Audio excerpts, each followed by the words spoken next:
Partisans de l'info libre, bonjour. Voici une petite vidéo en complément de celle consacrée au séisme en Turquie. Maintenant, il apparaît que ces séismes furent bien naturels. On peut totalement exclure une intervention humaine. C'est la fin des théories complotistes. C'est bien le Soleil qui en fut la cause. Dans la vidéo d'avant, on avait déjà parlé des alignements planétaires et des trous coronaux. Voici une nouvelle pièce de puzzle. Regardez bien, les séismes ont eu lieu alors que l'un des pôles magnétiques du Soleil, le pôle Nord, s'effondrait complètement. Regardez le graphique, cet effondrement est le résultat des connexions du champ magnétique du Soleil avec celui de la Terre, les magnétons du pôle Nord du Soleil se connectant à ceux du pôle Sud de la Terre et vice-versa. Et dans ces cas-là, il arrive parfois que l'axe de rotation terrestre bouge de plusieurs centimètres, même de plusieurs mètres. Quand cela se produit, les médias en parlent puis se rétractent aussitôt. Excusez-nous, en fait, on s'est trompé, il n'y a pas eu de pôle shift. Alors, il y a plein de choses que les médias omettent de mentionner. Par exemple, on ne parle pas de la couleur blanche du Soleil, on ne parle pas trop des émissions de CO2 émises par les éruptions volcaniques, 300 000 tonnes par jour quand même, car ce serait aller à l'encontre du paradigme actuel. Si les gens comprennent comment fonctionne le climat, ils ne vont plus manger de cafards, ils ne vont pas accepter le passe carbone, rester enfermés chez eux, pendant que les riches font la fête dans leur jet privé. Alors aujourd'hui, je vais vous parler de quelque chose de tout à fait officiel et dont les médias ne parlent pas.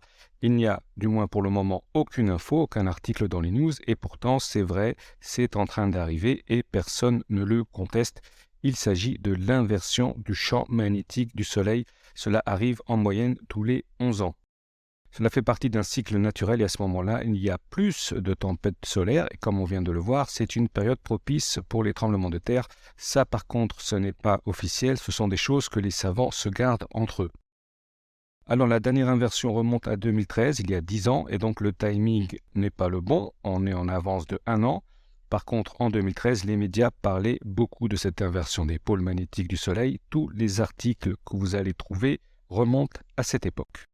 Et si vous cherchez bien, vous allez peut-être trouver un communiqué de la NASA qui déclare que l'inversion de 2013 est étrange. Il y aurait une sorte de double pic décalé dans le temps et à la NASA, ils ne savent pas pourquoi, du moins c'est ce qu'ils prétendent. Maintenant, voilà le secret que les savants se gardent entre eux. Vous devez savoir que cette inversion des pôles magnétiques du Soleil est rythmée par Jupiter.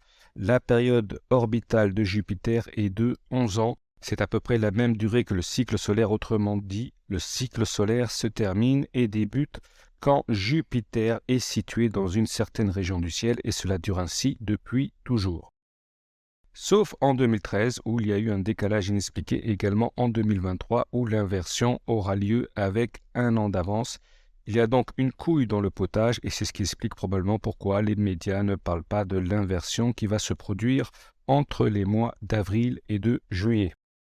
Alors, c'est quoi? Les anciens astrophysiciens qui ont remarqué que les cycles solaires étaient connectés à Jupiter ont également remarqué qu'il y avait un décalage de quelques pourcents, 1,5% entre les cycles du Soleil et la période orbitale de Jupiter, alors qu'en principe, ils devraient coïncider parfaitement. Il y a donc un autre facteur dont il fallait tenir compte. Il y en a qui avancent le rôle de Vénus et de Saturne, mais ceux qui me connaissent savent de quoi je parle. Je parle bien sûr de la planète X, une petite planète, mais qui déclenche de gros effets.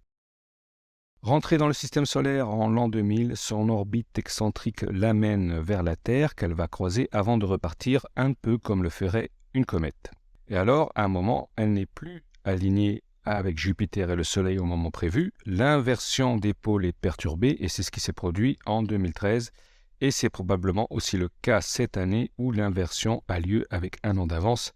Les dates prévues étant 2001, 2012 et 2023, on pourrait aussi dire qu'elles rattrapent le retard pris en 2013.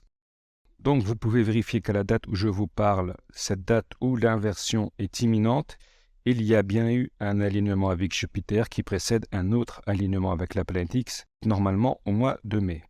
Chaque année ou presque, le printemps est une période d'alignement successif qui est très dangereuse, mais cette fois à cause de l'inversion des pôles du Soleil, le danger est encore plus élevé que d'habitude. C'est ce qui explique pourquoi il y a tant de séismes et d'éruptions volcaniques en ce moment. Il y a eu notamment une éruption qui pourrait modifier le climat, qui pourrait faire baisser la température d'1 demi-degré. C'est celle du volcan Chiveluch dans l'extrême-orient russe et elle s'est accompagnée d'autres éruptions qui ont envoyé de la cendre à haute altitude et cette cendre reste dans la stratosphère des semaines, des mois et alors la température globale baisse. En 2013, ce même volcan fut soupçonné d'avoir causé un hiver en plein mois de juillet aux USA. Et maintenant, si l'on se tourne vers les prédictions, il y en a certaines qui annoncent un hiver en été et des pluies abondantes et régulières qui menacent les récoltes. Donc ces pluies et ce mauvais temps seraient un marqueur temporel important à surveiller, et ce, dès le mois prochain. Voilà, c'est tout pour aujourd'hui. Au revoir et à la prochaine.